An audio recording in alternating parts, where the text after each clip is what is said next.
Hello again, and okay, this is the episode which spans the time in my teenage years when I was attempting to become a professional racing cyclist, hence the cycling shirt. Anyway, when I was about 12, I decided I would uh, take up sports, not just the sports that we did at school, but outside of school. And I actually, um, my older sister Rhonda was playing badminton in a local club, and so I went along and joined the club and got involved in badminton, which I found to be great fun and a good way of meeting people. But it was mainly the actual game that I enjoyed, and in case people who've never played badminton think it's not a particularly demanding game, they should try playing singles badminton against somebody who's really good, because you'll run your little off. And anyway, I did that for a couple of years and got to be fairly good. I had a certain talent for running around the court. I was small and nimble, so that went quite well. But then I wanted to do something that was more exciting. I've always been slightly thrilled by doing things that seemed a little scary, and so I had a nice bicycle, and I liked riding it fast and trying to go around corners as fast as possible without crashing. So I I decided I'd have a go at cycle racing. So that's what happened. When I was 14, I joined the local cycling club and Ferrum Wheelers, and became an avid cyclist. I went to the club every week and met the other cyclists, and we talked about in the winter.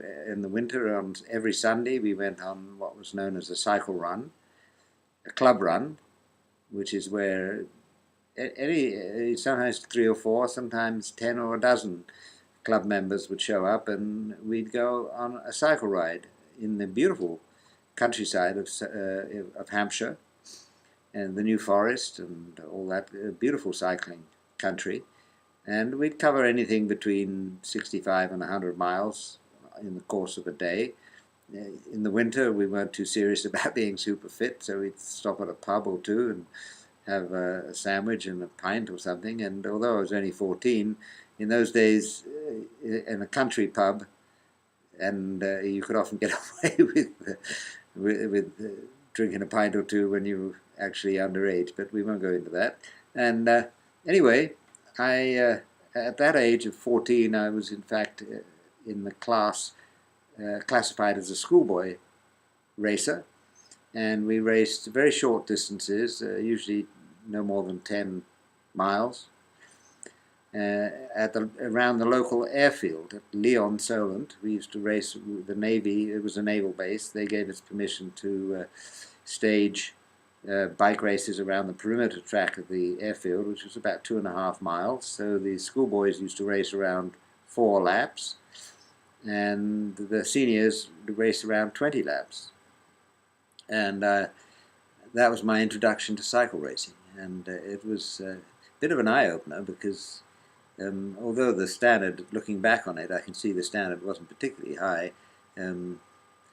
At first I did have a problem keeping up, but of course, when you in any athletic endeavor, when you're aiming to win and you're finding it hard to keep up, it gives you a further motivation for training. So we used to train quite hard, and even as a 14-year-old, I would do 150, 175 miles a week of training, and it was great. I love riding a bicycle, and I loved it then, and I love it now. And after Christmas, we would start training more seriously for the coming season, and so we'd go out usually on Tuesday evenings and Thursday evenings, and then on Saturday we would cycle over to Portsmouth, which was about 15 miles, and hang out in the cycle shop and get our bikes ready and everything. And then on Sunday we'd go on the club run, and that was great. And I really remember the training runs we used to go on in the evening, and this was a factor that we did, that for the whole 5 years that I did racing, the training runs were fantastic. The evening training runs in the winter, when there would be a frost on the fields and a full moon shining, and we knew all the country lanes, and we would, two or three of us would go hurtling around these country lanes and in the moonlight, and up and down the hills and around the corners, and it was just great fun, and I look back on that with fond memories. But then when I turned 15, I guess, no, 16, I think, yes, I became a junior, which was, no, I have to get this straight. No, between the ages of 14 and 16, I was a junior, and the juniors raced basically the same distance as the seniors, but we were not racing against seniors. For obvious reasons. They were older and bigger and stronger than we were, and it wouldn't have been a fair race. So for 2 years I was a junior, and continued to race around the perimeter track of the airfield. Only this time now I was doing 50 miles, 20 laps, and I actually was getting the hang of it. I could actually sit comfortably in the bunch, or the peloton, as we like to, the cyclists like to use European terminology. It makes them feel more, because of course Europe is where most of the professionals are, and I worked really hard at it, and I really wanted to be a successful cyclist. And so I actually, by the time I got to be 16, in my second year as a junior, I was actually able to come in the first 5 or 6 out of maybe 20 or 30 riders. I could come in the first 5 or 6 on a fairly regular basis. My forte, because of my physical stature, I'm not very big, and in those days I was very light.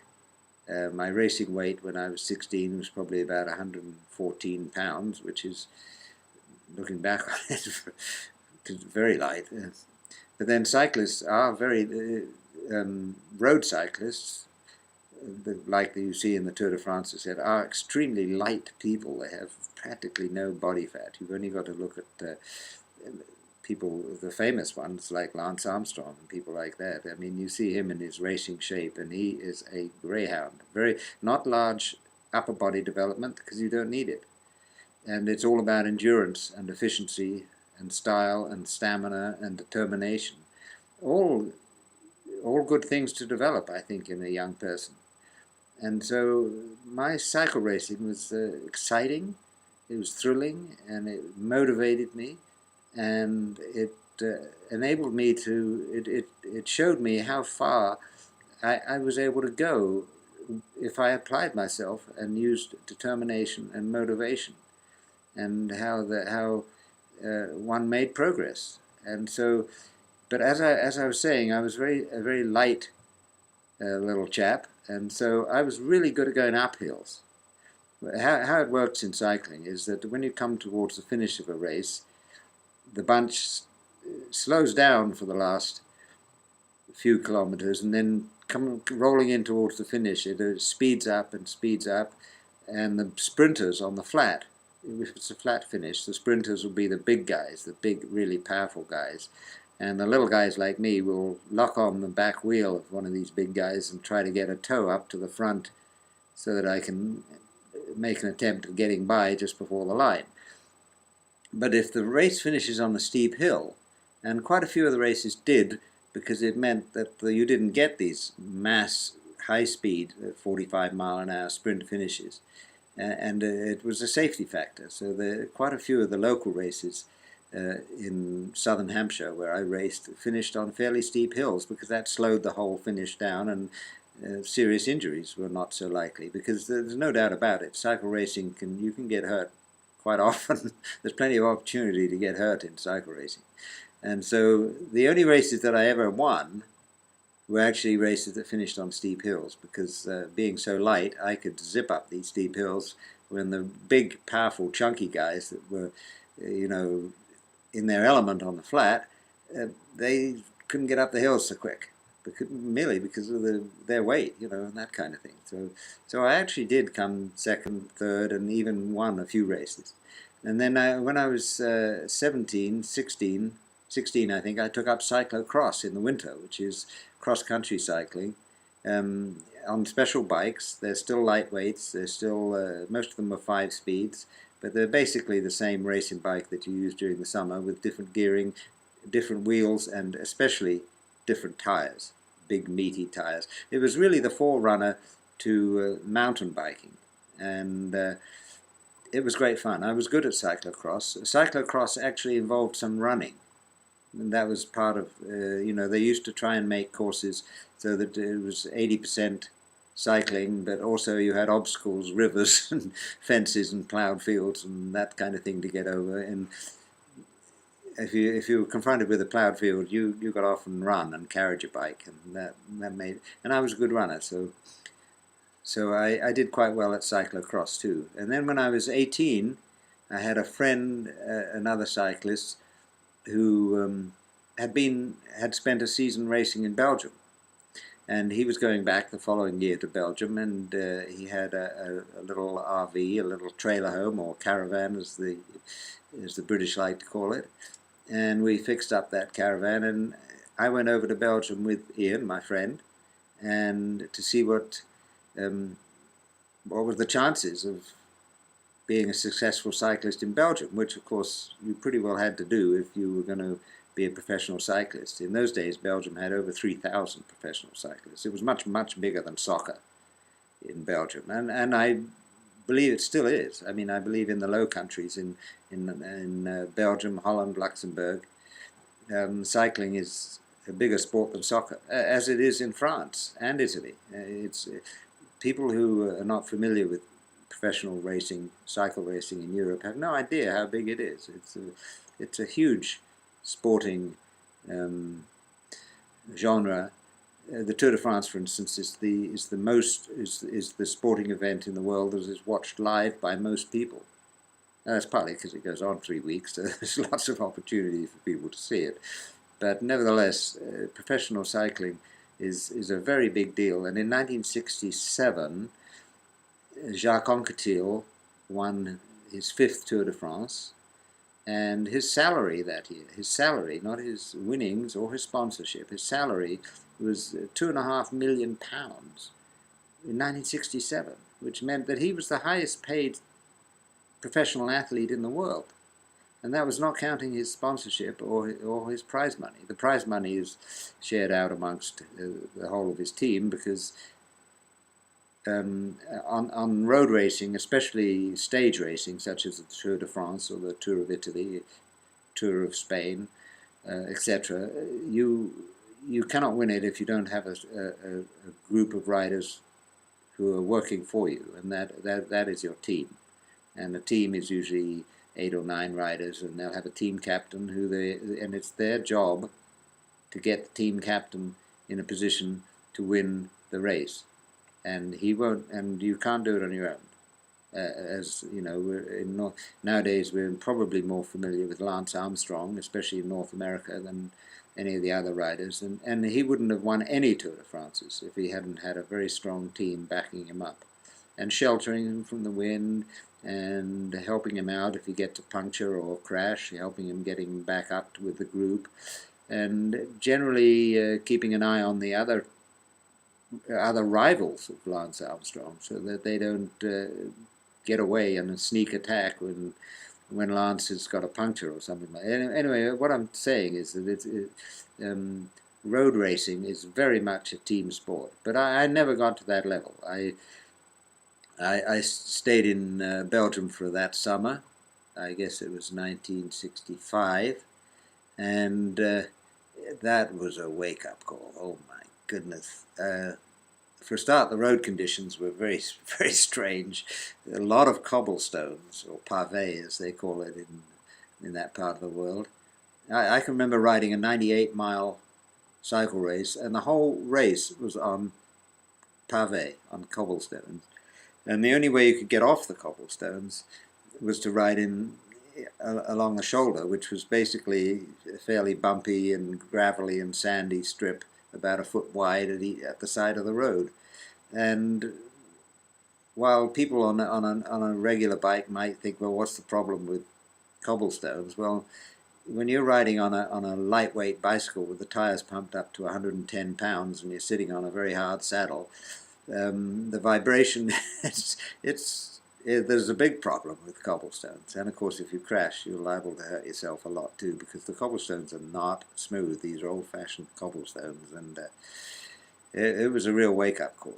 But the biggest wake-up call in Belgium was the speed these guys cycled at. I mean, in England it was fairly reasonable. The flag dropped for the beginning of the race, and everybody took a few revolutions with the pedals and then strapped their feet in, as was the mechanism of those days, rather than the clip-ons they have today.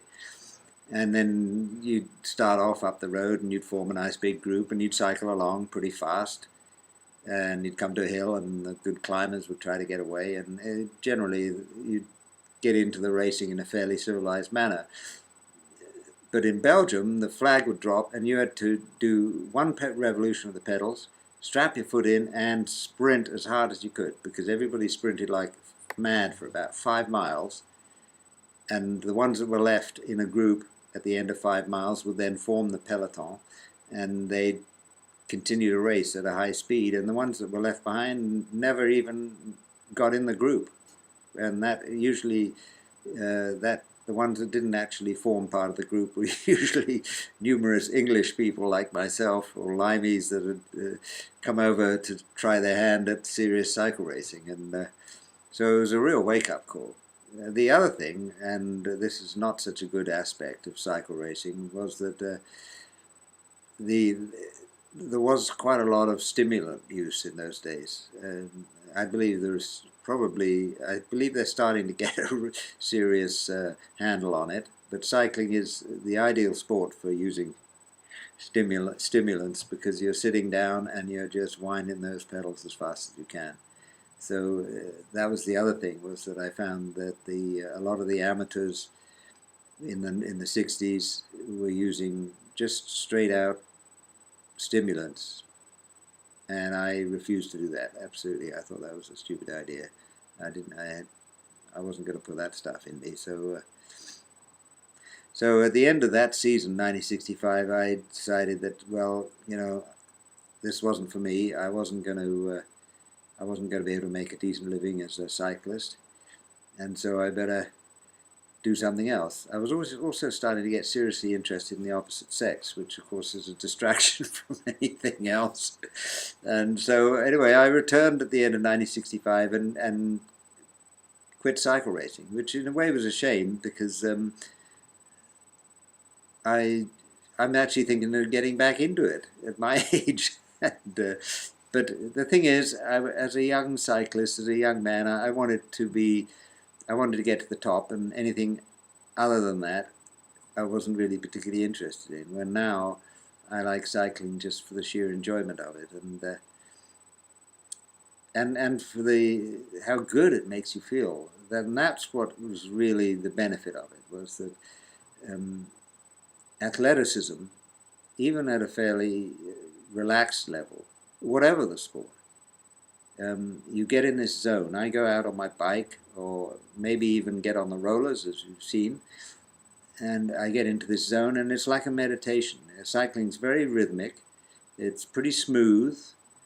It's not like jogging, which is a bit jerky. When you're cycling, you're just smooth, and you're just turning your legs as fast as you can, and you get your breathing deep, regular breathing, and you get in this zone, and it's almost like a meditation. Your mind stops thinking about anything almost, and you just become so focused on your body and on your breathing, and on being as efficient as you can with your energy use, and you become very, very focused, and yet it's not like an intellectual exercise where you're becoming focused on a particular idea or anything. It's like you're beyond ideas, or it's quite like a meditation, and I really get a lot out of it in that respect. And of course, there's nothing like exercise. And for keeping healthy. There is nothing like it. You can even have a not a particularly healthy diet, but if you exercise to a fairly high level, you can overcome some of the disadvantages of not having maybe the perfect diet. And so I recommend athleticism to everybody, not just youngsters. In fact, no, quite the reverse. I think one should do good, hard exercise at least once a week, and preferably more than that. And aerobic exercise is what you need. You need to get your breathing up to a certain level and your heart pumping, and do that on a regular basis. And if you do that, I really think you will feel more alive. You will be more conscious and more aware of your body, which means that you will have a better warning when things are maybe not going quite right and need fixing. And nothing like it. So as I say, this summer in June, I'm going to embark on a cycling adventure. I'm still, although I'm 65 now, I'm still only 15 inside. So I want to do something. I want to do some kind of an adventure. So I'm going to cycle from Edmonton to Ottawa, 2,200 miles. In order to, I want people to sponsor me so that I can raise money for my friend's local charity. It's an Edmonton-based charity. It's a small charity. Everybody working for the charity is a volunteer. So all the money goes to the cause that it supports. And what this cause is, the charity, by the way, is called One Child's Village. They have a website, and they are building schools and orphanages in Kenya, mainly for orphans, most of which are AIDS orphans and in desperate need of help and the opportunity for education, because education is really the answer to so many of the third world's problems. And One Child's Village does not go over to Kenya with a bunch of money and say, okay, chaps, we're going to show you how to do it. No, One Child's Village operates in conjunction with a Kenyan-based local charity, so that the locals are really showing us how to do it rather than vice versa, and that's so much more efficient and so much less patronizing. So I'm going to raise money on my cycle ride. I hope to raise money for One Child's Village. I'm also going to be promoting world peace, because I'm horrified that in this day and age, nations under the leadership of people who, to my mind, are sick, think that they can solve problems by warfare, by killing and raining bombs and depleted uranium on people who are classified by our media and our leadership as enemies. And I think this is outrageous. So I am going to also, in my cycle ride, I'm going to be promoting world peace. So really, that's the story of my little period of serious athleticism when I was a young man. It did me a wonderful amount of good. The legacy of those years stays with me today, and I don't regret a moment of it. It put me in touch with my physical body and gave me